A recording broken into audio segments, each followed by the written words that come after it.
A paz de Cristo, queridos, é com alegria e satisfação que mais uma vez nós estamos aqui para abençoarmos as vidas de professores e alunos da IBD. Hoje eu tenho o privilégio de ter ao meu lado o presbítero, pregador da palavra e professor da IBD, Tiago Almeida, que estará cumprimentando os irmãos. A paz do Senhor Jesus, irmãos, que o Senhor possa te abençoar através dessa lição. E agradecer ao irmão Márcio por essa oportunidade maravilhosa. Que Deus abençoe. Obrigado. Muito obrigado por aceitar esse nosso convite. É um grande amigo e nós temos hoje este prazer de tê-lo aqui, abençoando a vida dos irmãos. Eu lembro que nós temos aula para jovens e juvenis com o professor Juninho. Eu vou deixar o link na descrição do vídeo. Se você está chegando agora, ainda não é inscrito neste canal, esta é a oportunidade. Clica aí no inscrever-se e ajude-nos a espalhar a palavra de Deus, divulgando este vídeo, este e outros vídeos nas suas redes sociais. Lembrando que nós estamos no quarto trimestre de 2017 e nós estamos estudando a respeito da obra da salvação. Jesus Cristo é o caminho, a verdade e a vida. E nós já estamos na lição 12, perseverando na fé. É este o tema que nós vamos falar nesta pré-aula. Nosso textuário está em Apocalipse, capítulo 3, versículo 21, que diz: Ao que vencer, lhe concederei que se assente comigo no meu trono, assim como eu venci e me assentei com meu Pai no seu trono. A verdade prática nos diz o seguinte: a vida cristã exige perseverança, coragem e determinação. Há uma gloriosa promessa para quem perseverar até o fim. O texto bíblico em classe é 2 Timóteo, capítulo 4, versículos 6 a 8. Para iniciarmos essa conversa, Tiago, eu lhe pergunto, o que é perseverar? Então nós temos alguns sinônimos para a expressão perseverar. Insistir, persistir no seu objetivo, ser constante, permanecer firme, conservar-se. E aí nós lembramos do texto que está na palavra de Deus, 1 Coríntios, capítulo 15, no versículo 58, que Paulo nos aconselha: portanto, meus irmãos, sede firmes, constantes e abundantes na obra do Senhor. No meio ali está a parte constância, que deve ser a nosso tema de estudo nessa lição, a perseverança. Tá certo, e já emendando aí por que da necessidade de perseverar? No reino de Deus, irmão Márcio, nós vemos que a perseverança ela é importante por causa de onde está a nossa vitória. A palavra de Deus deixa isso muito claro para nós, que a vitória ela não está no começo. Começar na fé é uma vitória. Caminhar pela fé é uma vitória. Mas a vitória final, a maior vitória, está no fim das coisas. E o texto em Eclesiastes 7:8 diz isto. Vou ler esse texto. Eclesiastes 7:8 diz: melhor é o fim das coisas do que o princípio delas. A primeira parte do versículo. Que maravilha. E outro detalhe importante que nós temos que observar ainda nesse item, por que perseverar, é que nós temos um inimigo declarado, né, Tiago? Sim. Se nós sabemos que temos uma caminhada e ela é longa, nós temos que entender que nesta caminhada nós temos alguém que está interessado em nos prejudicar, em nos derrubar. A Bíblia deixa bem claro que esta é a missão dele. E quando Pedro fala em 1 Pedro 5:8 a respeito dele, deixa para nós uma mensagem de exortação para a gente observar.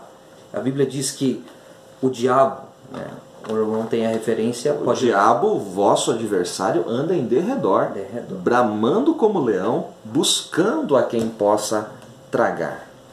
Então, a necessidade de nós perseverarmos é que nós não podemos baixar a guarda. Se nós baixarmos a nossa guarda, nós temos alguém interessado em nos derrubar e nos tirar do foco. Aí nós vemos o perigo de outra doutrina, que diz que uma vez que você foi salvo, você está seguro, você não vai deixar de ser salvo jamais. Nós vemos aí um perigo, né, nessa parte, né?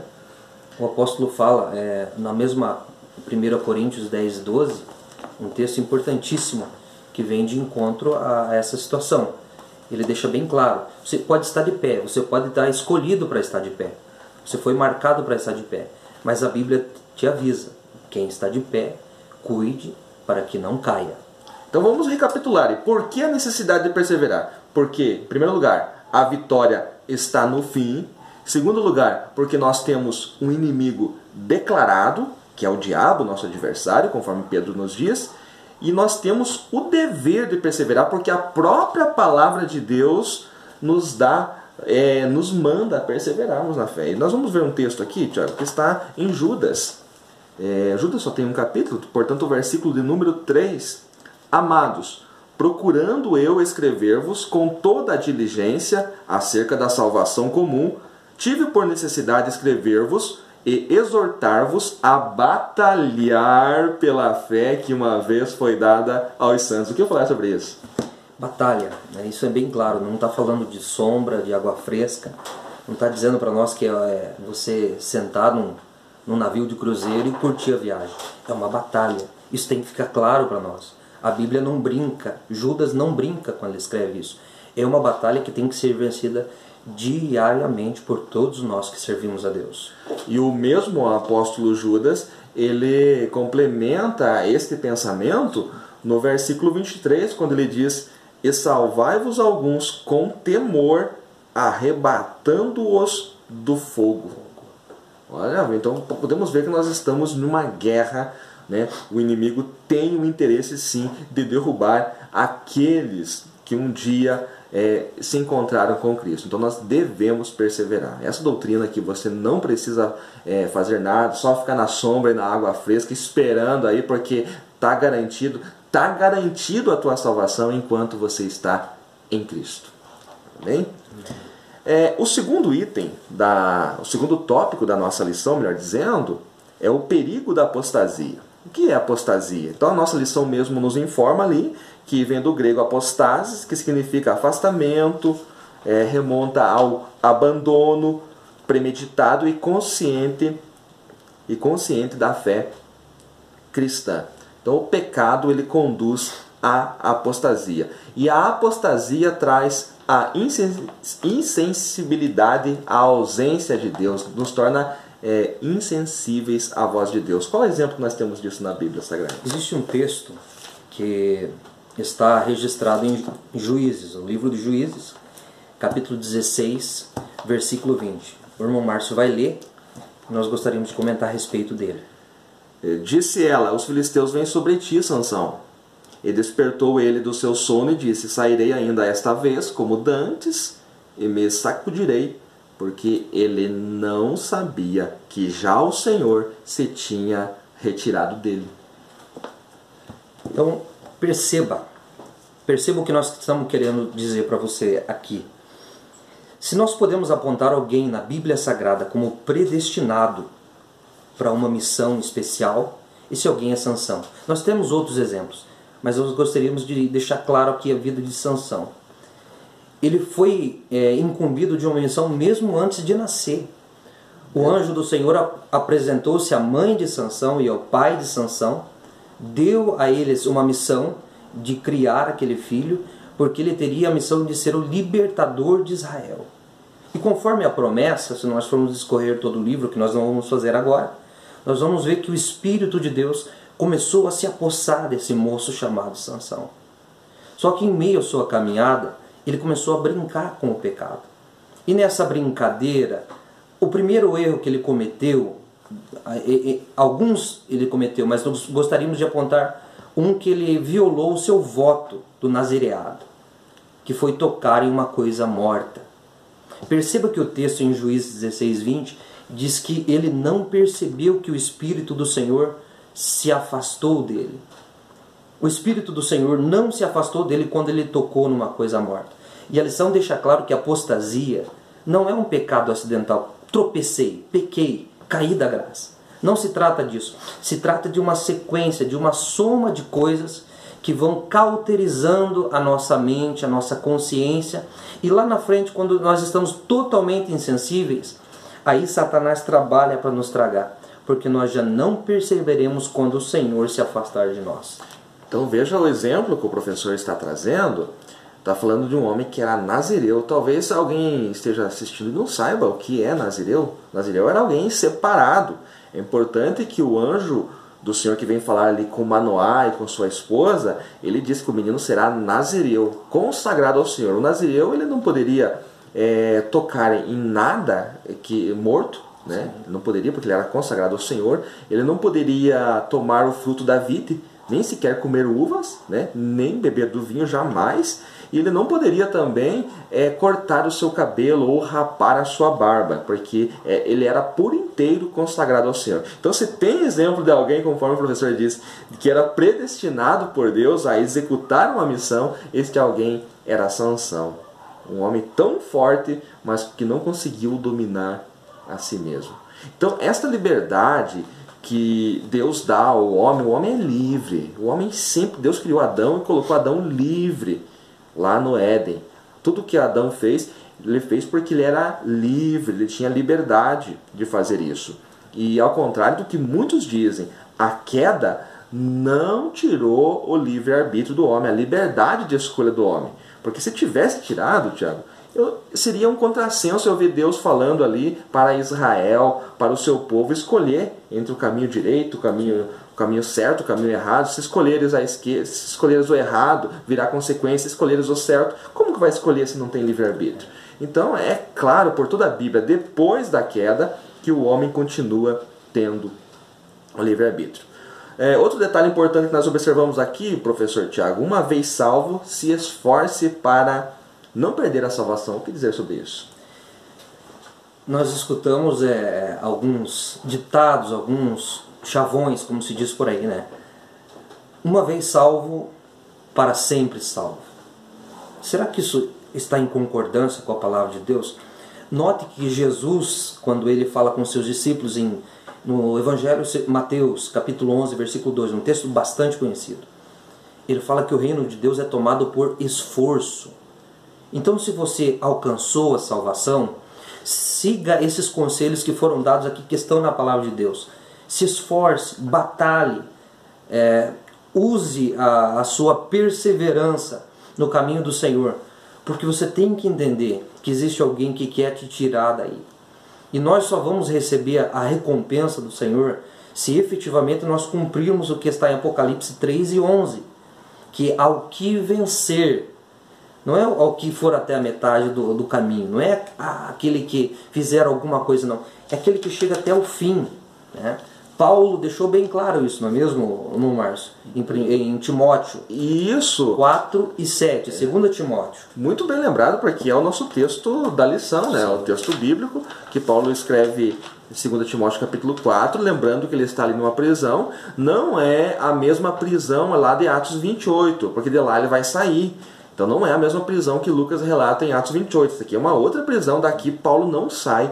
Daqui ele sai para ser decapitado. E quando ele escreve ali as últimas palavras, olha só que interessante, quando ele diz assim, né, eu combati o bom combate, acabei a carreira e guardei a fé. Eu fiz uma seguinte observação aqui numa das minhas anotações, que Paulo aqui ele faz uma alegoria ali com um maratonista.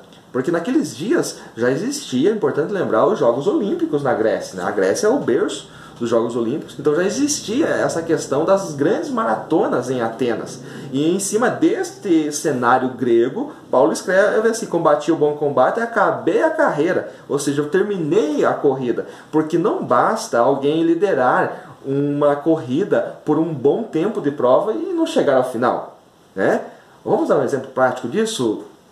Tiago, teve uma Olimpíada, não lembro em qual ano que foi, que um dos nossos corredores aqui de Maringá, Vanderlei Cordeiro de Lima, ele estava liderando a maratona, né, quando alguém lá invadiu a pista, né, e foi para cima dele, e ele desconcentrou-se, caiu e acabou perdendo a prova que ele estava liderando, boa parte, a grande parte dela ele liderou e ele acabou perdendo a prova, ou melhor, chegando em terceiro lugar, uma prova que era certa a sua vitória, né?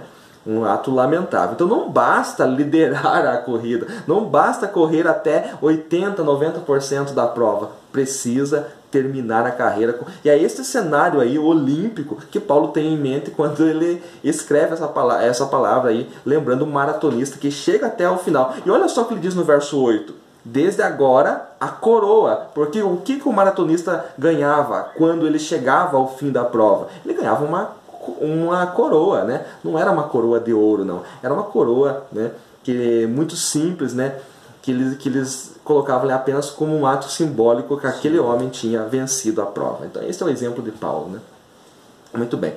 E sem santificação, Hebreus 12,14, o que diz lá em Hebreus 12,14? Seguir a paz com todos e a santificação, sem a qual ninguém verá o Senhor. Olha o texto. Ninguém. Em qual grupo você está hoje? Você defende qual teologia? De qual vertente você está? A qual denominação você pertence? Pense nisso. Esse texto ele não dá privilégios a ninguém. A ninguém.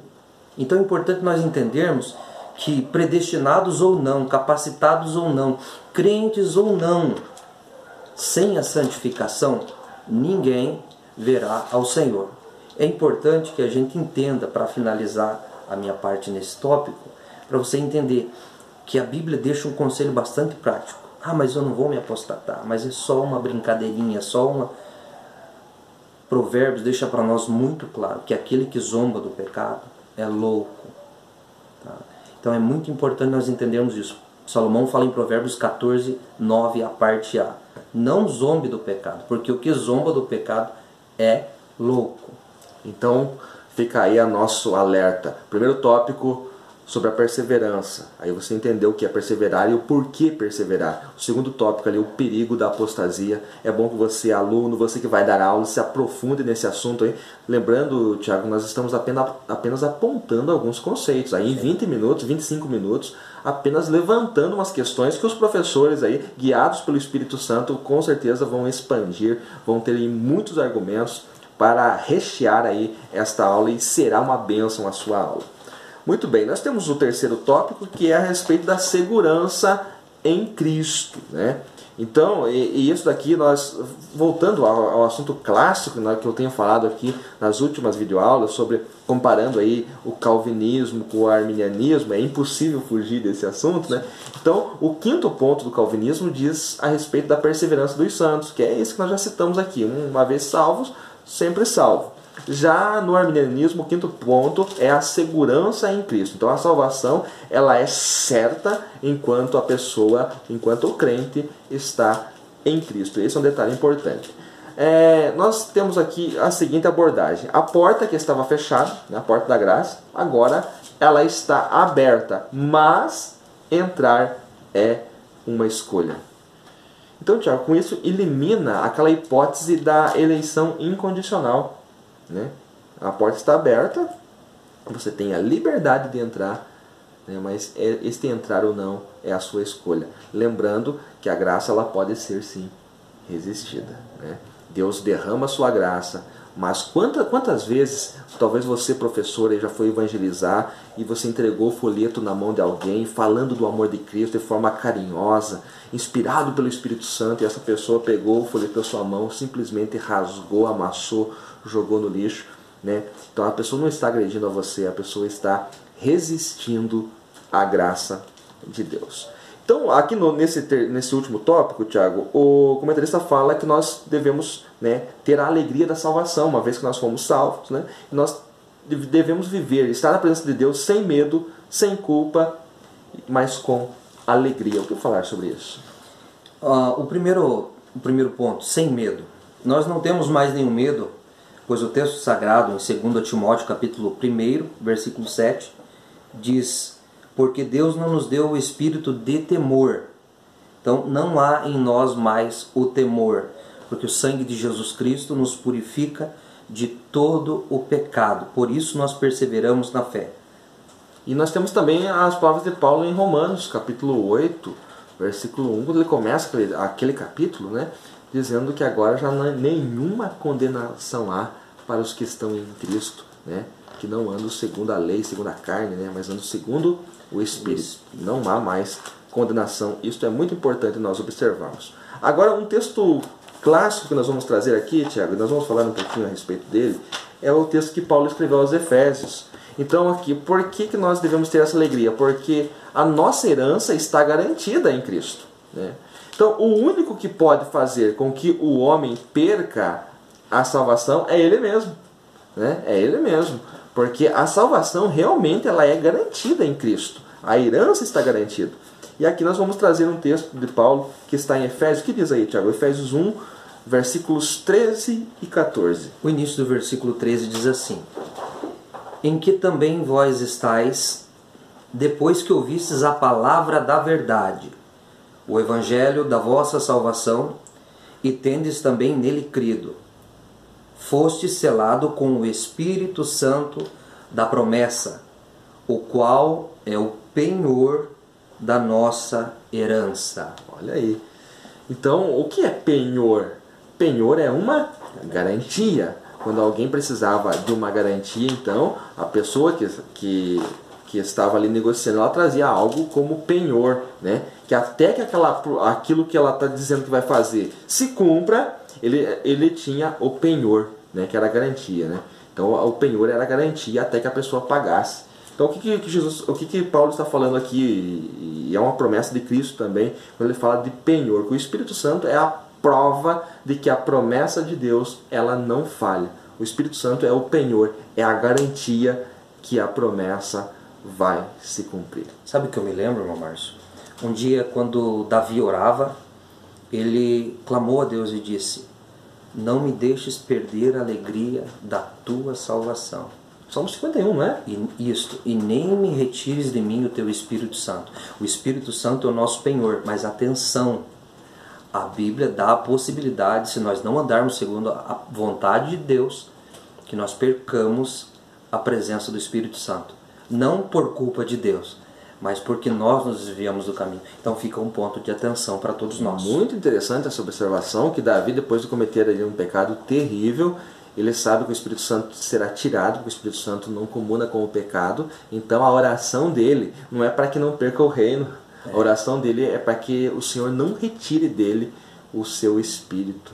Veja só, ninguém pode viver sem o Espírito. Então pode sim, há a possibilidade de perder o Espírito, né? se apostatar. Para nós fecharmos essa lição, veja que conversa maravilhosa que nós estamos tendo aqui, levantando alguns textos para os irmãos, abençoando a sua vida aí, para você que vai ministrar a aula, para você que é aluno, mas que está já ansioso pelo domingo aí, já está se alimentando da palavra. Algo muito interessante que nós trazemos aqui é que nós precisamos ouvir a voz dele, né? Precisamos ser conhecido dele e segui-lo. Vamos ler um texto que está em João, capítulo 10, versículos 27 e 28. João 10, 27 e 28, é muito importante esse texto. As minhas ovelhas ouvem a minha voz. Eu as conheço e elas me seguem. Versículo 28. E dou-lhes a vida eterna, e nunca hão de perecer, e ninguém as arrebatará das minhas mãos. Antes de você falar, Tiago, é muito interessante que tem um grupo de teólogos que eles gostam do versículo 28. Porque o 28, vamos isolar o 28 ali, dou-lhes a vida eterna e nunca hão de perecer. Então, confirma aquela nossa tese lá. Então, tem um grupo de teólogos aí que gostam do versículo 28, desde que você não leia o 27. Mas o 27 aí temos condições, né? Sim.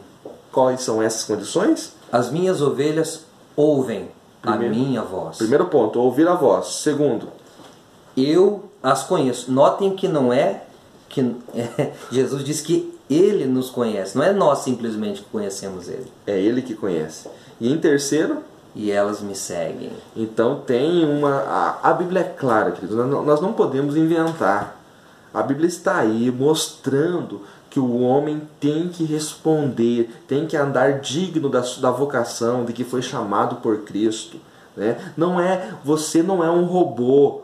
que Deus programou na eternidade, você vai cumprindo ali conforme foi programado, um robô que só faz aquilo que foi programado. Não, você é livre. Deus deseja que o homem se relacione com Ele através dessa liberdade, com o coração voluntário. Então, se você está em Cristo, foi porque você respondeu o chamado. É claro, queridos, que a obra é dele. Foi ele que executou a obra completa. O mérito é dele, a glória é dele, a graça é dele, tudo dele. Né? Você apenas respondeu a este chamado. Né? Glória a Deus por isso. Tiago, depois desses minutos aí, edificantes na presença do Senhor através da palavra, as suas considerações finais. A nossa oração é para que essa lição, essa mensagem, possa servir de inspiração e apoio para os professores, para os alunos, para os irmãos que acompanham as lições do servo de Deus, o irmão Márcio. Que o Espírito Santo fortaleça a nossa vida e que nós perseveramos na fé, todos nós, porque a hora está chegando. Nós vamos encontrar com Jesus muito em breve. Então, a vitória está no fim, lembre-se disso. Amém. Eu encerro trazendo aqui um trechinho das palavras do comentarista pastor Clayton na conclusão, quando ele diz assim: não há o porquê de procurar contradição quanto à relação entre a soberania de Deus e o livre-arbítrio do homem. Não fique procurando isso não, que você não vai chegar a lugar nenhum. Mas o nosso desejo é que Deus o conserve, que você permaneça firme, perseverando na fé. Não somente você, mas os seus alunos, a sua classe, o rebanho que Deus lhe confiou. Que Deus abençoe a todos, em nome de Jesus. Amém.